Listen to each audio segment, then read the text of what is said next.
I find it a little difficult to say what the subject matter of this seminar is going to be, because it's too fundamental to give it a title. I'm going to talk about what there is. Now, the first thing, though, that we have to do is to get our perspectives with some background about the basic ideas which, as Westerners living today in the United States, influence our everyday common sense, our fundamental notions about what life is about. And there are historical origins for this, which influence us more strongly than most people realize. Ideas of the world, which are built into the very nature of the language we use, and of our ideas of logic and of what makes sense altogether. And these basic ideas I call myth, not using the word myth to mean simply something untrue, but to use the word myth in a more powerful sense. A myth is an image, in terms of which we try to make sense of the world. And we at present are living under the influence of two very powerful images, which are, in the present state of scientific knowledge, inadequate. And one of our major problems today is to find an adequate, satisfying image of the world. Well, that's what I'm going to talk about.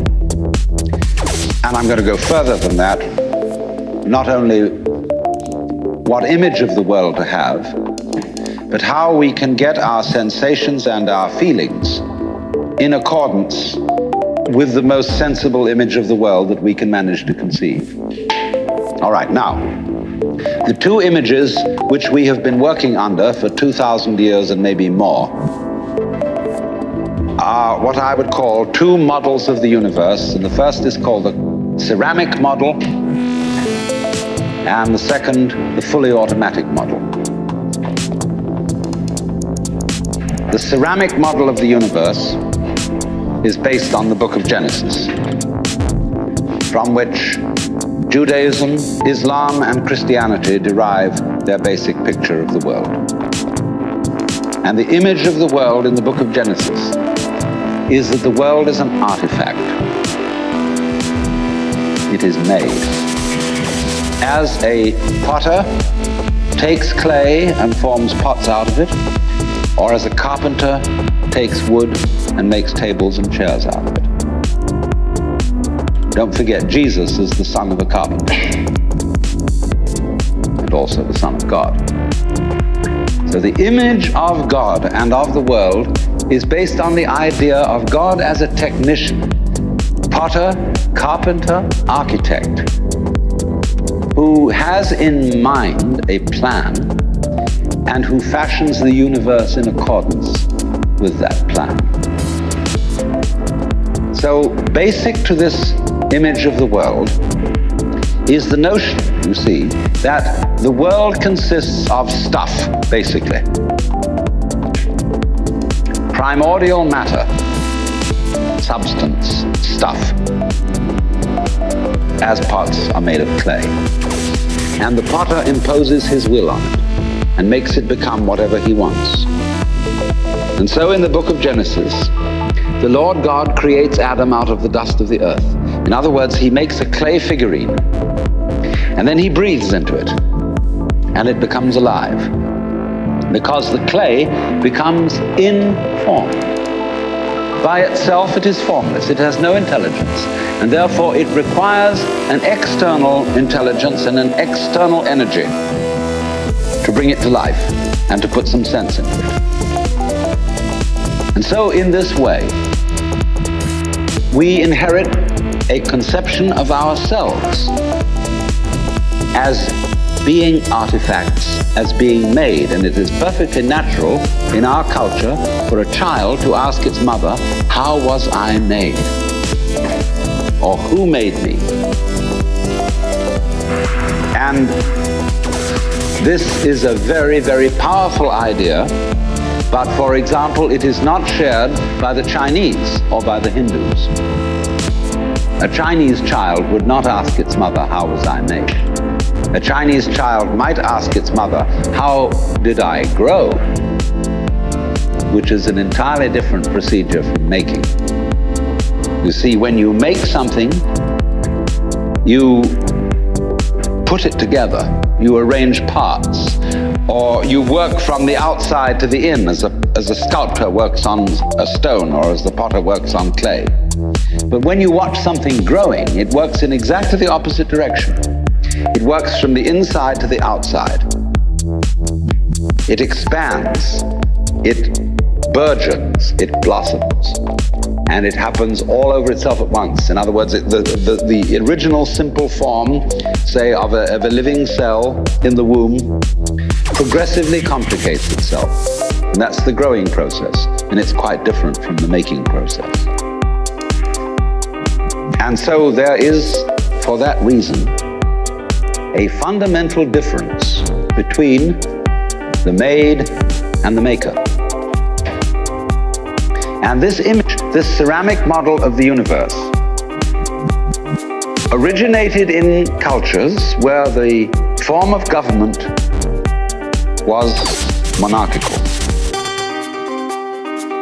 and where, therefore, the maker of the universe was conceived also at the same time in the image of the king of the universe. King of kings, Lord of lords, the only ruler of princes, who dost from thy throne behold all dwellers upon earth. I'm quoting the Book of Common Prayer. And so all those people who are oriented to the universe in that way feel related to basic reality as a subject to a king.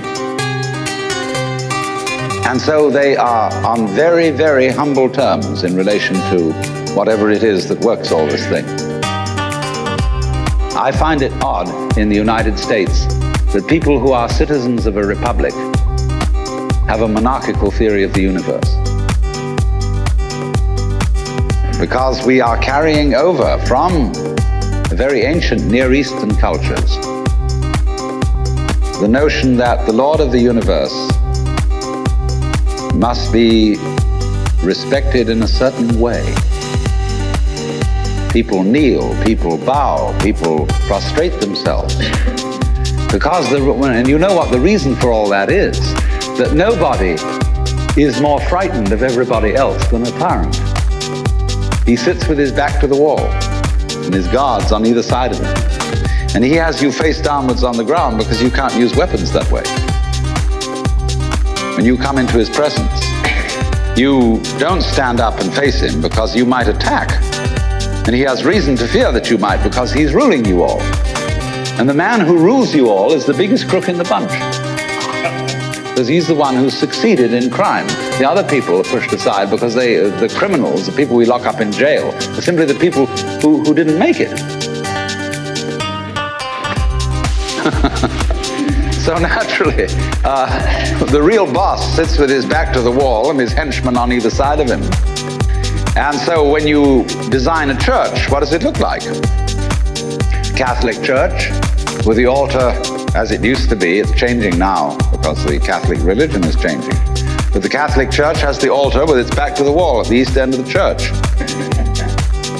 And there, the altar is the throne, and the priest is the chief vizier of the court, and he is making obeisance to the throne in front, but there is the throne of God, the altar. And all the people are facing it and kneeling down. And a great Catholic cathedral is called a basilica, from the Greek basileus, which means king. So a basilica is the house of a king. And the ritual of the Catholic Church is based on the court rituals of Byzantium. A Protestant church is a little different, but basically the same.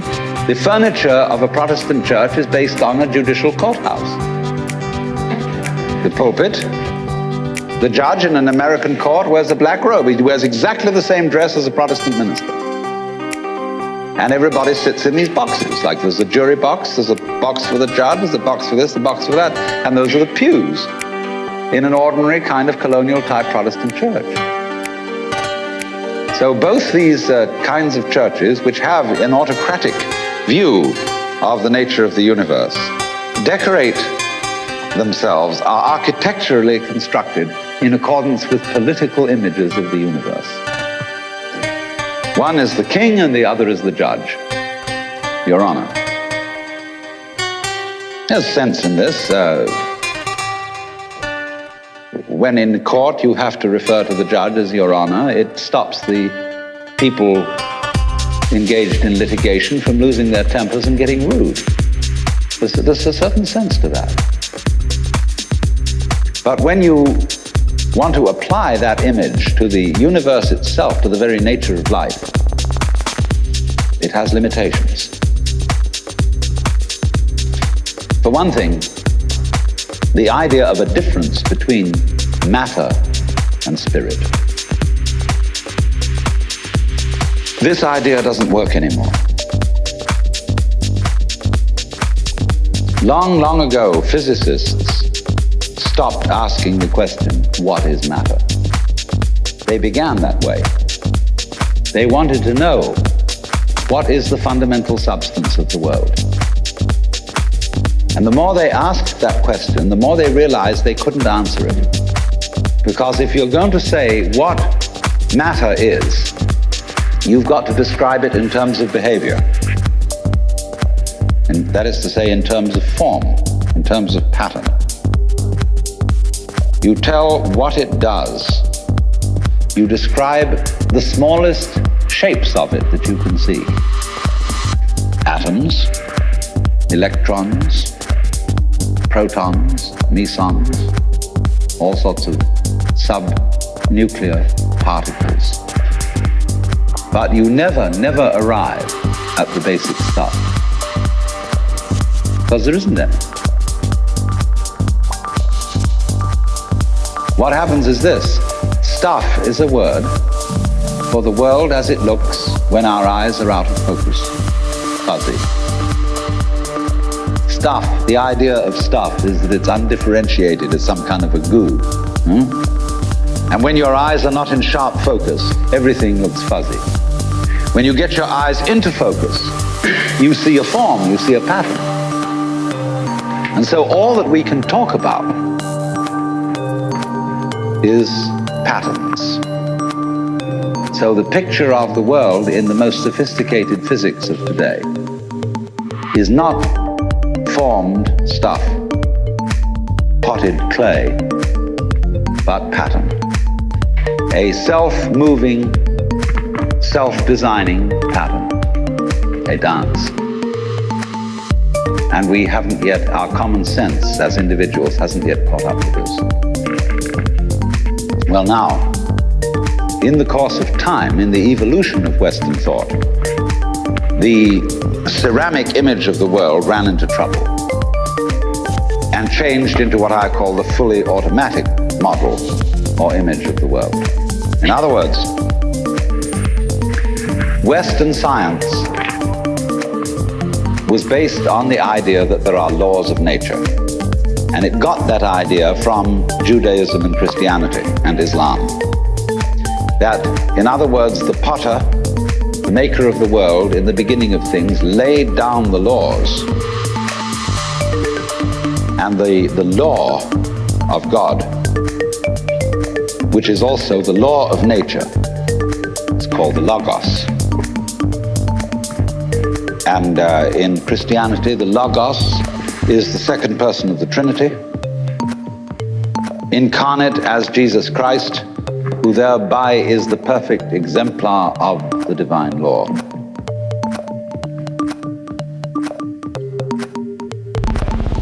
So we have tended to think of all natural phenomena as responding to laws, as if, in other words, the laws of the world were like the rails on which a streetcar or a tram or a train runs. And these things exist in a certain way, and all events respond to these laws. You know that limerick, there was a young man who said, "Damn, for it certainly seems that I am a creature that moves in determinate grooves. I'm not even a bus, I'm a tram." So, Here's this idea that there's a kind of a plan, and everything responds and obeys that plan. Well, in the 18th century, Western intellectuals began to suspect this idea. And what they suspected is whether there is a lawmaker, whether there is an architect of the universe. And they found out, or they reasoned, that you don't have to suppose that there is. Why? Because the hypothesis of God does not help us to make any predictions.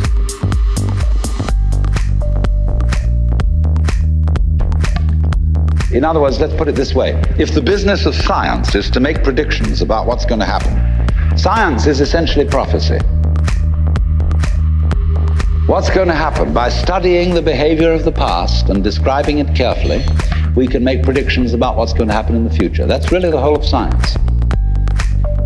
And to do this and to make successful predictions, you do not need God as a hypothesis, because it makes no difference to anything. If you say everything is controlled by God, everything is governed by God, that doesn't make any difference to your prediction of what's going to happen. And so what they did was simply drop that hypothesis. But they kept the hypothesis of law. Because if you can predict, if you can study the past and describe how things have behaved, and you've got some regularities in the behavior of the universe, you call that law. Although it may not be law in the ordinary sense of the word, it's simply regularity. And so what they did was they got rid of the lawmaker and kept the law. And so they conceived the universe in terms of a mechanism. Something, in other words, that is functioning according to regular, clock-like mechanical principles. Newton's whole image of the world is based on billiards. The atoms are billiard balls, and they bang each other around. And so your behavior, every individual therefore is defined as a very, very complex arrangement of billiard balls being banged around by everything else. And so behind the fully automatic model of the universe is the notion that reality itself is, to use the favorite term of 19th century scientists, blind energy. In, say, the metaphysics of Ernst Haeckel and T.H. Huxley, the world is basically nothing but blind, unintelligent force. And likewise, in parallel to this, in the philosophy of Freud, the basic psychological energy is libido, which is blind lust. And it is only a fluke. It is only as a result of pure chances that, resulting from the exuberance of this energy, there are people with values, with reason, with languages, with cultures, and with love. Just a fluke. Like, 1,000 monkeys typing 1,000 typewriters for 1,000,000 years will eventually type the Encyclopedia Britannica. And of course, the moment they stop typing the Encyclopedia Britannica, they will relapse into nonsense. And so in order that that shall not happen, because you and I are flukes in this cosmos, and we like our way of life, we like being human. If we want to keep it, say these people, we've got to fight nature, because it'll turn us back into nonsense the moment we let it. And so we've got to impose our will upon this world as if we were something completely alien to it from outside. And so we get a culture based on the idea of the war between man and nature. And we talk about the conquest of space, the conquest of Everest. And the great symbols of our culture are the rocket and the bulldozer. The rocket, compensation for the sexually inadequate male.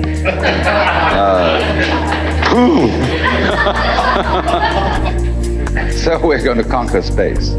You know, we're in space already, way out. If anybody cared to be sensitive and let what's outside space come to you, you can, if your eyes are clear enough. Aided by telescopes, aided by radio astronomy, aided by all the kind of sensitive instruments we can devise. We are as far out in space as we're ever going to get. But, you know, sensitivity isn't the pitch. Especially in the WASP culture of the United States, we define manliness in terms of aggression. You see, because we're a little bit frightened as to whether we are really men. And so we put on this great show of being a tough guy. It's completely unnecessary. You know, if you have what it takes, you don't need to put on that show. You don't need to beat nature into submission. Why be hostile to nature? Because after all, you are a symptom of nature. You, as a human being, you grow out of this physical universe in just exactly the same way that an apple grows off an apple tree. So let's say the tree which grows apples is a tree which apples, using apple as a verb. And a world in which human beings arrive is a world that peoples. And so the existence of people is symptomatic of the kind of universe we live in. Just as spots on somebody's skin are symptomatic of chickenpox. But we have been brought up by reason of our two great myths, the ceramic and the fully automatic, not to feel that we belong in the world. So our popular speech reflects it. We say, I came into this world. You didn't, you came out of it. We say, face facts.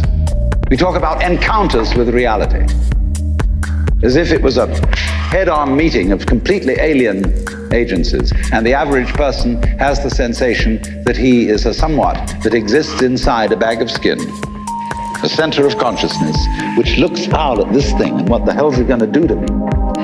You see? I recognize you, you kind of look like me, and I've seen myself in a mirror, and you look like you might be people. So maybe you're intelligent, maybe you can love too.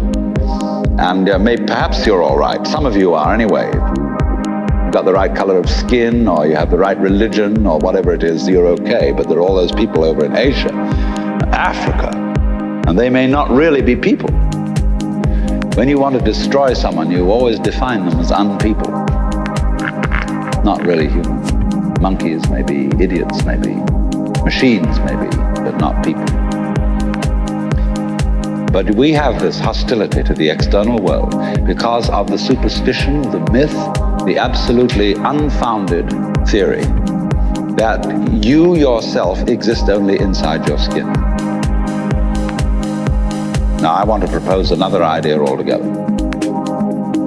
And other astronomers either say there was a primordial explosion, an enormous bang millions of years ago, billions of years ago, which flung all the galaxies into space. Well, let's take that just for the sake of argument and say that was the way it happened. It's like you took a bottle of ink and you threw it at a wall. Smash! And all that ink spreads.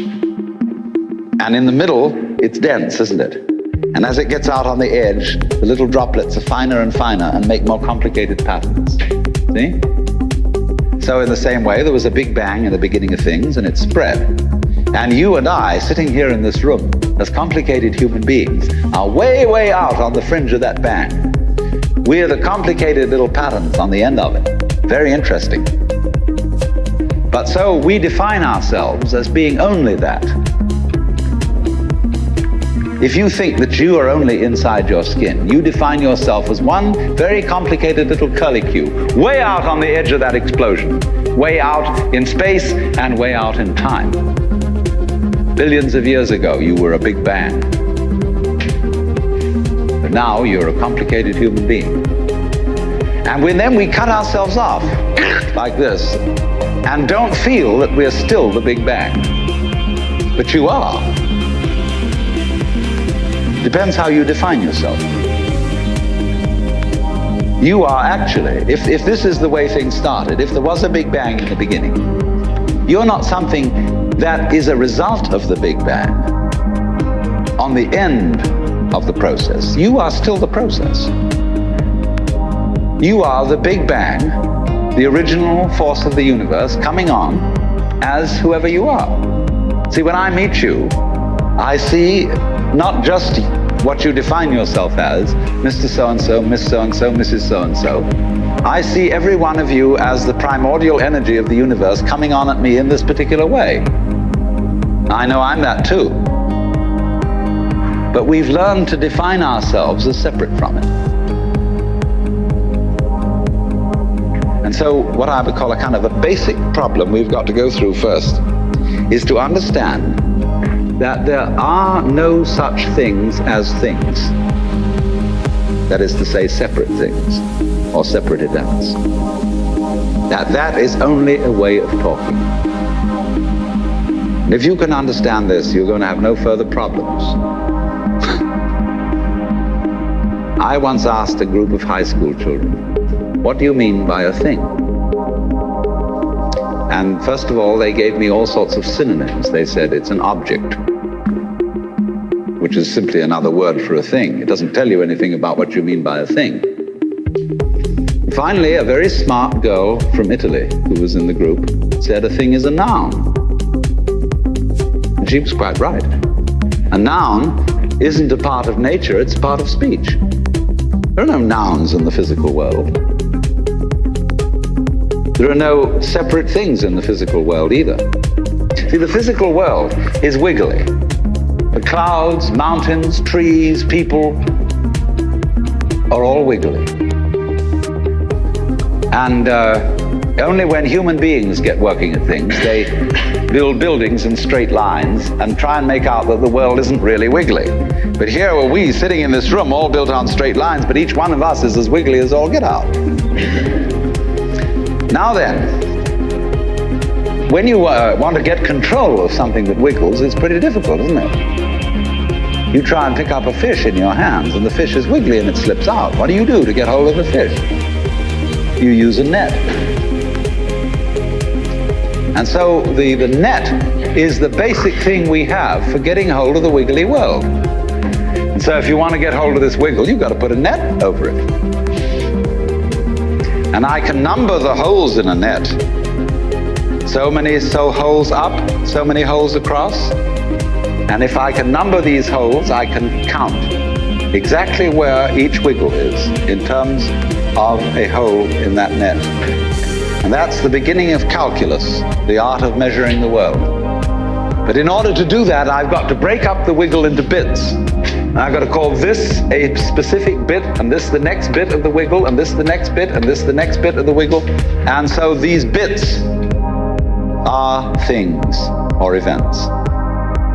Bits of wiggles, which I mark out in order to talk about the wiggle, in order to measure it, and therefore in order to control it.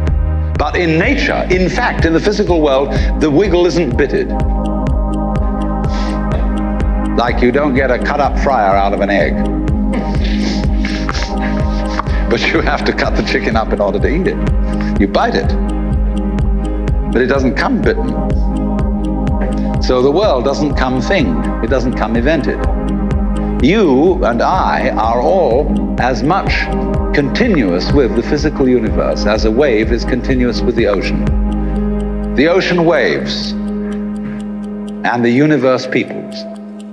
And as the wave, I wave at you and say, you! The world is waving at me with you and saying, hi, I'm here. But we are consciousness, the way we feel and sense our existence, being based on a myth that we are made, that we are parts, that we are things. Our consciousness has been influenced so that each one of us does not feel that. We feel we have been hypnotized, literally hypnotized by social convention into feeling and sensing that we exist only inside our skins.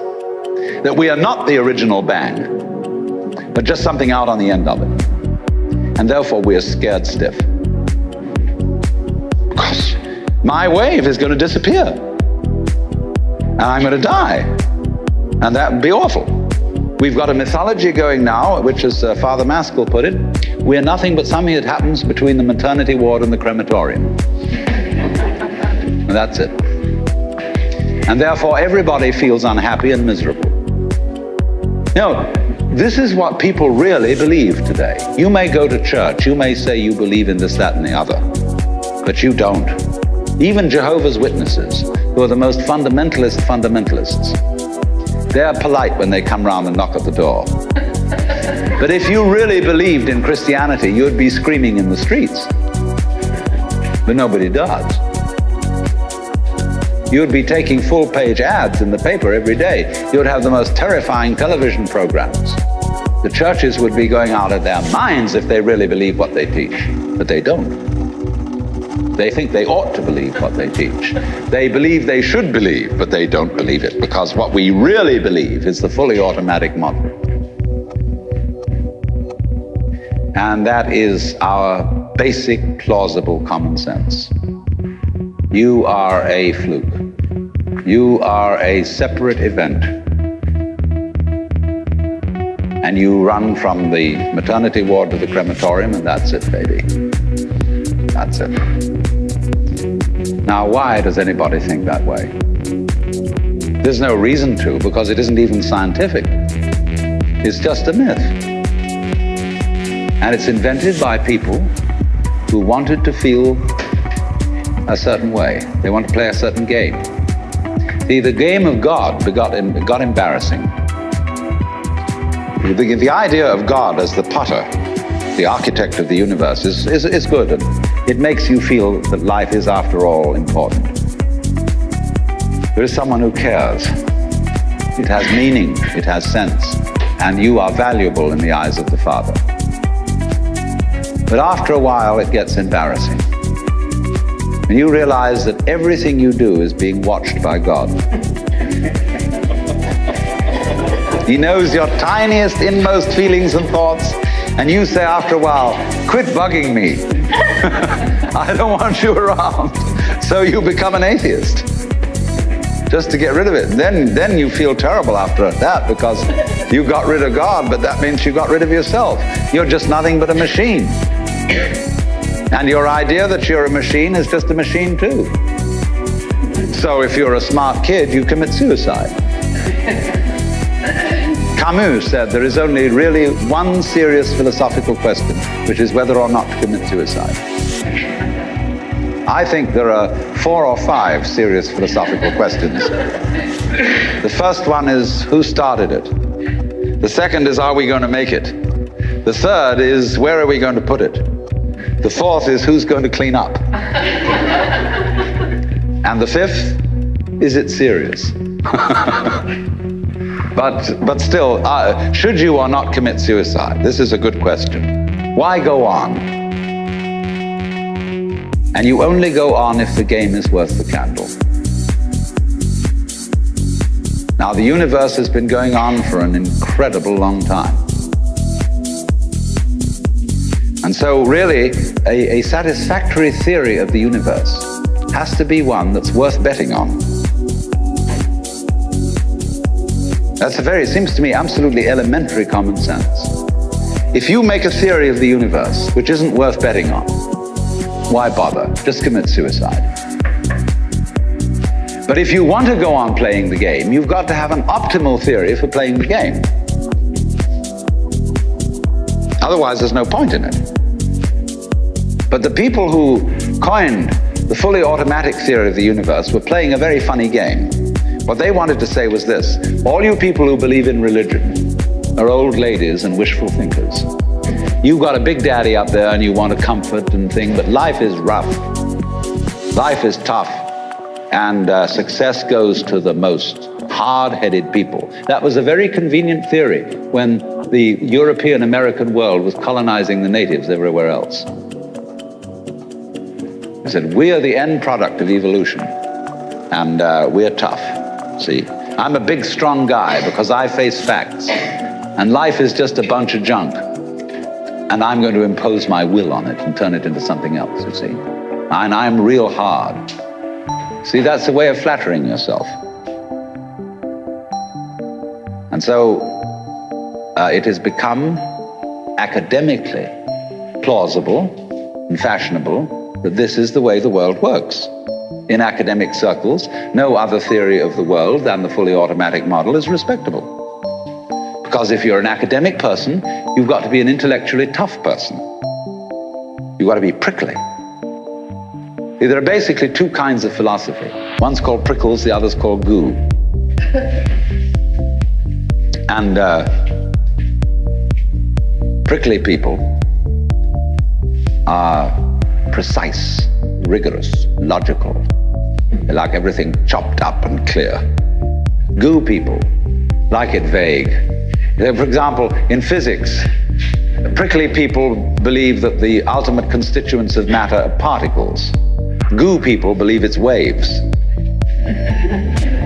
And in philosophy, prickly people are logical positivists and goo people are idealists. And they're always arguing with each other. But what they don't realize is that neither one can take his position without the other person. Because you wouldn't know you advocated prickles unless there was somebody else advocating goo. You wouldn't know what a prickle was unless you knew what goo was. Because life is not either prickles or goo, it's gooey prickles and prickly goo. And they go together like back and front, male and female. And that's the answer to philosophy.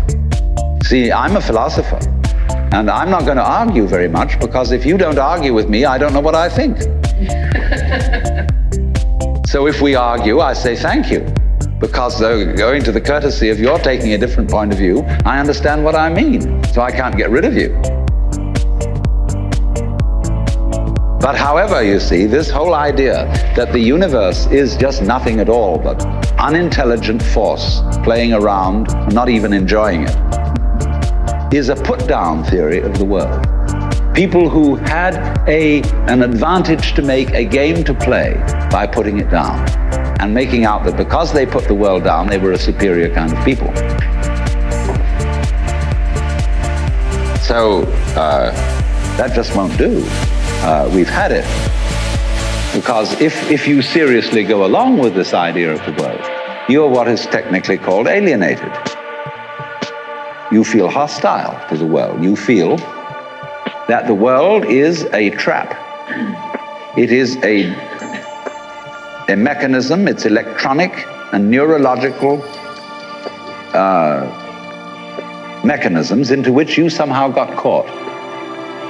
And you, poor thing, have to put up with being in a body that's falling apart and that gets cancer, that gets the great Siberian itch, and it's just terrible. And these mechanics, doctors are trying to help you out, but they really can't succeed in the end. And you're just going to fall apart, and it's a grim business, and it's too bad. So if you think that that's the way things are, you may as well commit suicide right now. Unless you say, well, I daren't.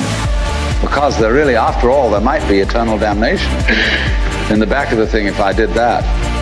Or then I identify with my children or something, and I think of them going on and without me and nobody to support them.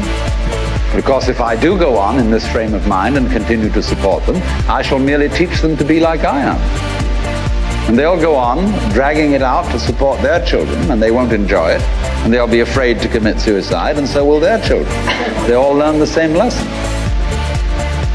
So you see, all I'm trying to say is that the basic common sense about the nature of the world that is influencing most people in the United States today, the fully automatic model, is simply a myth. If you want to say that the idea of God the Father with his white beard on the golden throne is a myth, in the bad sense of the word myth, so is this other one. It's just as phony and has just as little to support it as being the true state of affairs. Why? And let's get this clear. If there is any such thing at all as intelligence and love and beauty, well, you found it in other people. In other words, it exists in us as human beings. And as I said, if it is there in us, it is symptomatic of the scheme of things. We are as symptomatic of the scheme of things as the apples are symptomatic of the apple tree or the rose of the rose bush.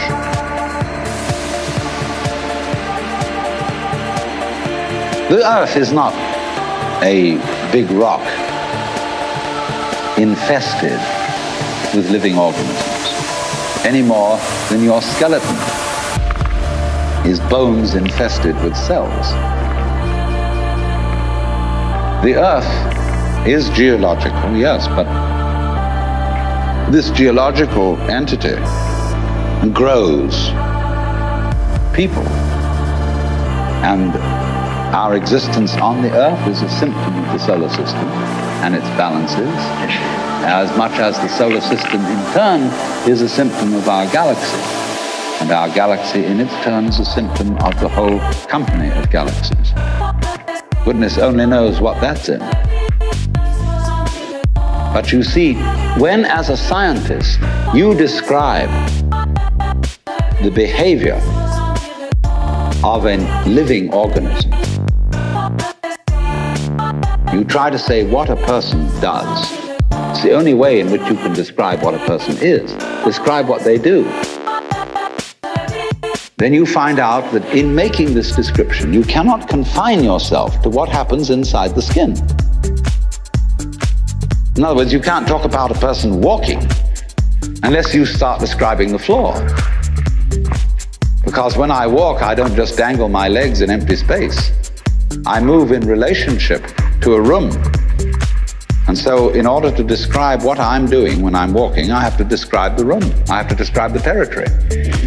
So in describing my talking at the moment, I can't describe this just as a thing in itself because I'm talking to you.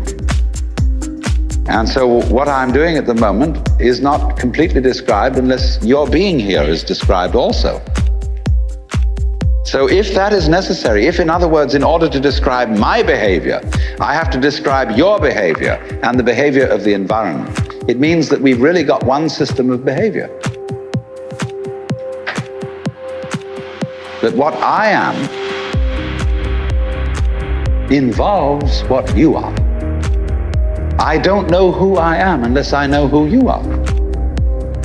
And you don't know who you are unless you know who I am. There was a wise rabbi once said, if I am I because you are you, and you are you because I am I, then I am not I and you are not you. In other words, we're not separate. We define each other. We're all backs and fronts to each other. You know, you can't, for example, have two sticks. You lean two sticks against each other and they stand up because they support each other. Take one away and the other falls. They interdepend. And so in exactly that way, we and our environment and all of us and each other are interdependent systems. We know who we are in terms of other people. We all lock together. And this is, again and again, the serious scientific description of how things happen. And any good scientist knows, therefore, that what you call the external world is as much you as your own body. Your skin doesn't separate you from the world, it's a bridge through which the external world flows into you, and you flow into it. Just, for example, as a whirlpool in water, you could say because you have a skin, you have a definite shape, you have a definite form. All right? Here is a flow of water, and suddenly it does a whirlpool. And then it goes on. The whirlpool is a definite form, but no water stays put in it. The whirlpool is something the stream is doing. And exactly the same way, the whole universe is doing each one of us. And I see you today, and I recognize you tomorrow, just as I would recognize a whirlpool in a stream. I'd say, oh yes, I've seen that whirlpool before. It's just near so-and-so's house on the edge of the river, and it's always there. So in the same way, when I meet you tomorrow, I recognize you, you're the same whirlpool you were yesterday. But you're moving. The whole world is moving through you. All the cosmic rays, all the food you're eating, the stream of steaks and milk and eggs and everything is just flowing right through you. When you're wiggling the same way, the world is wiggling, the stream is wiggling you. But the problem is, you see, we haven't been taught to feel that way.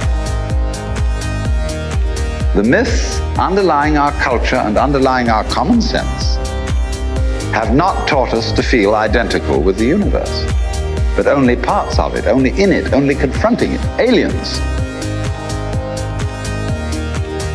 And we are, I think, quite urgently in need of coming to feel that we are the eternal universe, each one of us. Otherwise, we're going to go out of our heads. We're going to commit suicide, collectively, with courtesy of H-bombs. And, all right, supposing we do, well, that will be that, and there will be life making experiments on other galaxies. Maybe they'll find a better game. Well, now, I was discussing two of the great myths or models of the universe which lie in the intellectual and psychological background of all of us. The myth of the world as a political, monarchical state in which we are all here on sufferance as subjects of God, in which we are made artifacts who do not exist in our own right. God alone, in the first myth, exists in his own right. And you exist as a favor. And you ought to be grateful. It's like your parents come on and say to you, maybe, look at all the things we've done for you, all the money we spent to send you to college, and you turn out to be a beatnik. You're a wretched, ungrateful child. And you're supposed to say, sorry, I really am. But you're definitely in the position of being on probation. So that idea of the royal God, the King of Kings and the Lord of Lords, which we inherit from the political structures of the Tigris-Euphrates cultures and from Egypt. The Pharaoh Amenhotep IV is probably, as Freud suggested, the original author of Moses' monotheism. And certainly the Jewish law code comes from Hammurabi in Chaldea. And these men lived in a culture where the pyramid and the ziggurat is a Chaldean version of the pyramid, indicating somehow a hierarchy of power from the boss all the way down. And God, in this first myth that we've been discussing, the ceramic myth, is the boss. And the idea of God is that the universe is governed from above. But you see, this parallels and goes hand in hand with the idea that you govern your own body. That the ego, which lies somewhere between the ears and behind the eyes in the brain, is the governor of the body. And so we can't understand a system of order, a system of life in which there isn't a governor. O Lord, our governor, how excellent is thy name in all the world. But supposing, on the contrary, there could be a system which doesn't have a governor. That's what we are supposed to have in this society. We are supposed to be a democracy and a republic. And we are supposed to govern ourselves. And yet, as I said, it's so funny that Americans can be politically Republican. I don't mean Republican in the party sense. And yet, religiously monarchical. It's a real strange contradiction. So what is this universe? Is it a monarchy? Is it a republic? Is it a mechanism or an organism? Because you see, if it's a mechanism, either it's a mere mechanism, as in the fully automatic model, or else it's the mechanism under the control of a driver, a mechanic. If it's not that, it's an organism. And an organism is a thing that governs itself. In your body, there is no boss. You can argue, for example, that the brain is a gadget evolved by the stomach in order to serve the stomach for the purposes of getting food. Or you can argue that the stomach is a gadget evolved by the brain to feed it and keep it alive. Whose game is this? Is it the brain's game or the stomach's game? It doesn't make, actually, they're mutual. The brain implies the stomach implies the brain, and neither of them is the boss. You know that story about all the limbs of the body? Said, the hands said we do all our work, the feet said we do our work, the mouth said we do all the chewing, and here's this lazy stomach who just gets it all and doesn't do a thing. He doesn't do any work, so let's go on strike. And the hands refused to carry, the feet refused to walk, the mouth refused to chew, and said, now, we're on strike against the stomach. But after a while, all of them found themselves getting weaker, because they didn't recognize that the stomach fed them. So, there is the possibility then that we are not in the kind of system that these two myths delineate, that we are not living in a world where we ourselves, in the deepest sense of self, are outside reality and somehow in a position that we have to bow down to it and say, as a great favor, please preserve us in existence.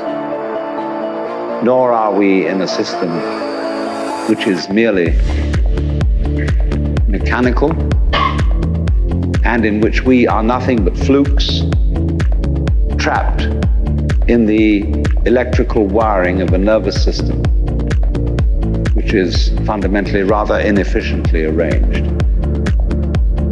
What's the alternative? Well, we can put the alternative in another image altogether. And I will call this not the ceramic image, not the fully automatic image, but the dramatic image. Consider the world as a drama. What's the basis of all drama? The basis of all stories, of all plots, of all happenings. It's the game of hide and seek. You get a baby. What's the fundamental first game you play with a baby? You put a book in front of your face and you peek at the baby like this. The baby starts giggling. Because the baby is close to the origins of life. It comes from the womb really knowing what it's all about, but it can't put it into words. See, what every child psychologist really wants to know is to get a baby to talk psychological jargon and explain how it feels. But the baby knows. You do this and this, and the baby starts laughing. Because the baby is a recent incarnation of God. And the baby knows, therefore, that hide and seek is the basic game. See, before, when we were children, we were taught 1, 2, 3, and ABC. But we weren't sat down on our mother's knees and taught the game of black and white. That's the thing that was left out of all our educations. That life is not a conflict between opposites, but a polarity. The difference between a conflict and a polarity is simply, when you say about opposite things, we sometimes use the expression, these two things are the poles apart. You say, for example, with someone with whom you totally disagree, I'm the poles apart from this person. But your very saying that gives the show away. Poles. Poles are the opposite ends of one magnet. And if you take a magnet, it's a north pole and a south pole. Right, chop off the south pole, move it away. The piece you've got left creates a new south pole. You never get rid of the south pole. Things may be the poles apart, but they go together. And you can't have the one without the other. That's the basic idea of polarity. But what we are trying to imagine is the encounter of forces that come from absolutely opposed realms, that have nothing in common. When we say of two personality types that they're the poles apart, we are trying to think eccentrically instead of concentrically. And so in this way, we haven't realized that life and death, black and white, good and evil, being and non-being, come from the same center. They imply each other so that you wouldn't know the one without the other. Now, I'm not saying that that's bad. That's fun. You are playing the game that you don't know that self and other go together in just the same way as the two poles of a magnet. So that when anybody in our culture says, slips into the state of consciousness where they suddenly find this to be true and they come on and say, I'm God, we say, you're insane.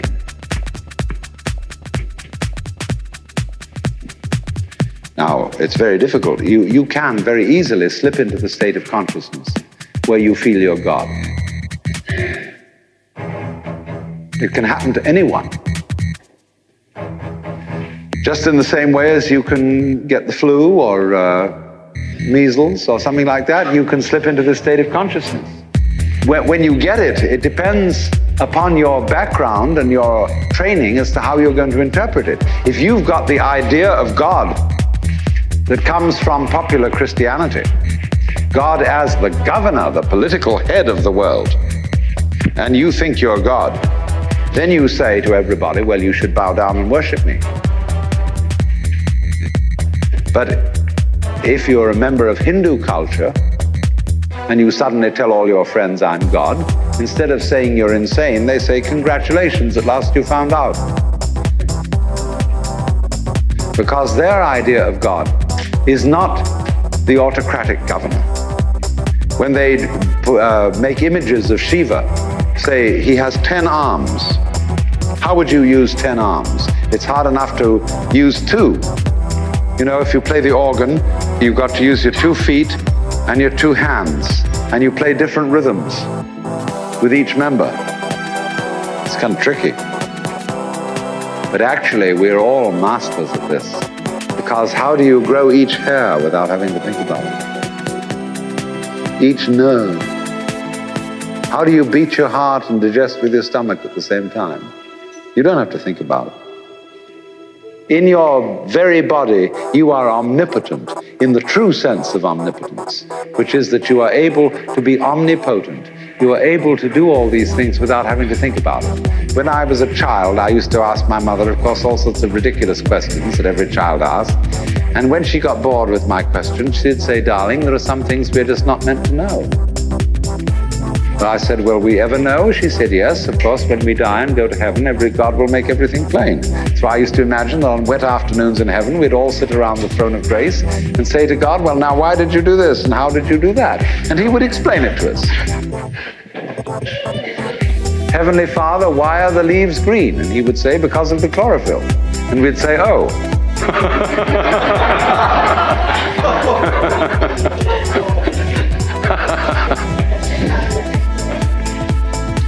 But in the Hindu universe, you would say to God, how did you make the mountains? And he would say, well, I just did it. Because what you're asking me for, when you ask me how did I make the mountains, you're asking me to describe in words how I made the mountains. And there are no words which can do this. Words cannot tell you how I made the mountains any more than I can drink the ocean with a fork. A fork may be useful for sticking into a piece of something and eating it, but it is no use for imbibing the ocean. It would take millions of years. So it would take millions of years. In other words, you would be bored with my description long before I got through it, if I put it to you in words. Because I didn't create the mountains with words. I just did it. Like you open and close your hand. You know how to do this, but can you describe in words how you do it? But you do it. You are conscious, aren't you? Do you know how you manage to be conscious? Do you know how you beat your heart? Can you say in words, explain correctly how this is done? You do it, but you can't put it into words.